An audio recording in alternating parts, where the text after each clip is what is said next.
জয় গোপাল সবাইকে। আশা করি সবাই খুব ভালো আছো। আজ সকালেই পুজো দিতে চলে আসলাম, আর এদিকে ভালোই গরম পড়েছে, যেটা আমি তো ভাবতেই পারছি না যে এত তাড়াতাড়ি এত গরম পড়লে বাকি সময় যা পড়ে রয়েছে তাতে কেমন গরম পড়বে। সত্যি প্রচুর গরম। যদিও উত্তরবঙ্গে কিন্তু এখনও এতটা গরম পড়েনি। আমার সাথে ওর কথা হলো, ও বলছে এখনও ফ্যান ঠিকঠাক না চালালেও চলে। আর আমরা তো এদিকে দুটো ফ্যানের নিচে চালাতেই পারছি না, একটা স্ট্যান্ড ফ্যান আর একটা উপরে সিলিং ফ্যান, দুটোই চালাতে হচ্ছে। গরম এত পরিমাণে বেড়েছে, সত্যি দিনকে দিন গরমটা যেন আরও বাড়ছে।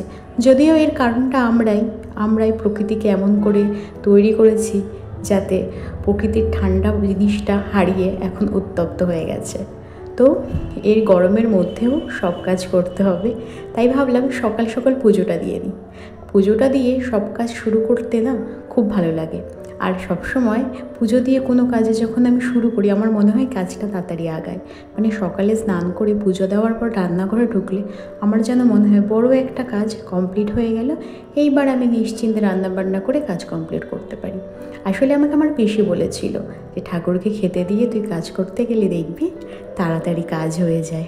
সত্যিই তো, ভগবানকে অভুক্ত রেখে নিজেরা কি কখনো আগে খেতে পারি? এই জন্য চেষ্টা করি ঠাকুরকে খাইয়েই তারপরেই খেতে। আর এতে অনেক সুবিধাও হয়, সকাল সকাল স্নান পুজো হয়ে গেলে মনটাও বেশ ভালো লাগে। সকাল সকাল পুজো দিয়ে শরীর মন দুটোই জন্মনে হয়ে যায়, আর তারপরে কাজে আরও ভালো মন লাগে। এই দেখো না, তোমাদের সাথে গল্প করতে করতে সিংহাসনটা গুছিয়ে ফেলেছি। আর এদিকে এবার গপুকে স্নান করিয়ে রেডি করানোর পালা।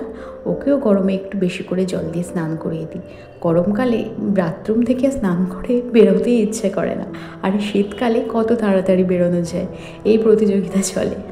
তো গপুকেও ভালো করে স্নান করিয়ে নিলাম। গপুকে স্নান টান করিয়ে এবার রেডি করে দিই। ওকে গরমের মধ্যে আর বেশি কিছু পরাবো না, একটা ছোট্ট ঘাগরা পরিয়ে দেবো, ওই ঘাগরার নিচের অংশটা, উপরে আর কিছু পরাবো না। গরমে বেচারাটা খুব কষ্ট পাবে। এই যে দেখো, ঘাগরার এই নিচের টপটা পরিয়ে দিলে খুব ভালো লাগে। কিন্তু দেখো পরাতে গিয়ে কি দেখি, দেখো কারা বাসা বেঁধেছে ওর জামার মধ্যে। দেখতে পাচ্ছ পুরো জামার ভাঁজে ভাঁজে সব পিঁপড়ে ভরে গেছে। এই দেখো, আসলে গরমে পিঁপড়ের উপদ্রবটা খুব বাড়ে। সব কিছুতে পিঁপড়ে পাওয়া যায়, খাবার দাবার তো এদের জ্বালাতনে রাখাই যায় না। দেখো গপুর জামার মধ্যে এসে বাসা করেছে। কি জানি ওরা গপুর জামায় এসেছে নাকি গপুর আজকে ওর জামাটা পছন্দ হয়নি। ও না এরকম দুষ্টু, জানো তো, যখন ওর যেটা পছন্দ হবে না ও ঠিক কিছু না কিছু করে সেই জিনিসটা নষ্ট করে দেবে যাতে ওটা ওকে না দেওয়া হয়। এরকম দুষ্টু মিষ্টি যাদের গপু আছে তারা ঠিক বুঝতে পারে যে এইটা নিশ্চয়ই গপু করেছে। সত্যি। আর এই যে ওকে রেডি করে বসিয়ে দিলাম। রেডি হয়ে বাবু বসে গেছে, এবার বাবুকে একটু খাইয়ে দিই। সকাল সকাল ওকে খাইয়ে দাইয়ে নিশ্চিন্ত এই যে ওকে বাসি দিয়ে দিলাম যে তুমি টুনটুন করে বাঁশি বাজাও আর খাও। তারপরে গপুর সিংহাসনটা সুন্দর করে ফুল দিয়ে সাজিয়ে দিই। এই যে ফুল দিয়ে সাজানো আমার যে কী ভালো লাগার কাজ, সে তো তোমরা আশা করি যারা আমার ভিডিও দেখো সবাই জানো, আমি খুব ভালোবাসি। আর তারপরে গপুকে থালা গ্লাসে খেতে দিয়ে দিচ্ছি। গপুর থালা গ্লাসটা পিতলের, আসলে গোপালকে পিতলের থালা গ্লাসে খেতে দিতে হয়, এই জন্য গপুর সেটটা পিতলেরই রাখা আমাদের। আর ওর যে ঘটিটা আছে সেটাও তামার। গোপুর সেটটা সম্পূর্ণই পিতলের, কিন্তু বাকি ঠাকুরদের পিতলের না, স্টিলের। আসলে পিতলের সিংহাসনের থালা বাসন অনেক থাকলে না মাজতে বড়টাও বেশি সময় লাগে, আর প্রতিদিন তো সময় হয়ে ওঠে না, বলো যে সব দিন ধরে ধরে থালা বাসনগুলোকে ভালো করে মাজি। পিতলের থালা বাসন একদিন না মাজলে ওর মধ্যে কালো ছিটে ছিটে দাগ পড়ে যায়, যা দেখতে বড্ড খারাপ লাগে। কিন্তু কি করব, প্রতিদিন তো আর মাজা সম্ভব হয় না অত ঘষে ঘষে।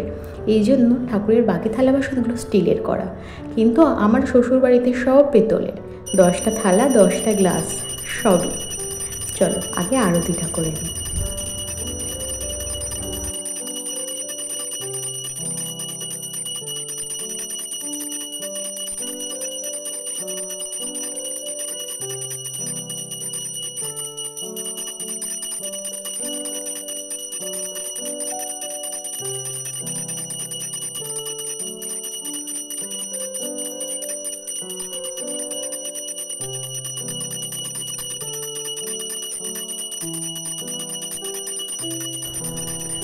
আমাদের আরতি কিন্তু দুটো প্রদীপ দিয়ে হয়, একটা প্রদীপ গপুকে দেওয়া আর একটা প্রদীপ বাকি ভগবানকে।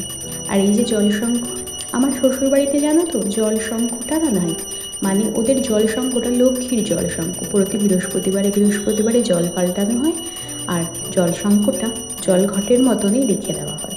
তো তাই জন্য আমি কোষাকুষি ব্যবহার করি ঠাকুরের মুখ ধোয়ানোর জন্য। আসলে ঠাকুরের মুখ না ধুয়ে তো পুজো সম্পূর্ণ হয় না।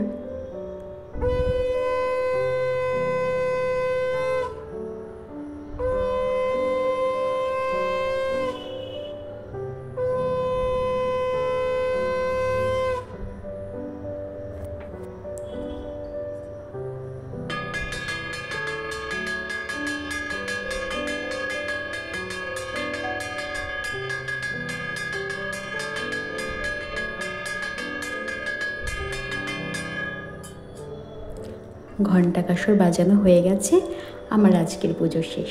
এবার গপুকে খাইয়ে দিই, ব্যাস তাহলে পুজোর সম্পূর্ণ কাজ সম্পূর্ণ হয়ে যাবে। আজকের মতো এই পর্যন্তই।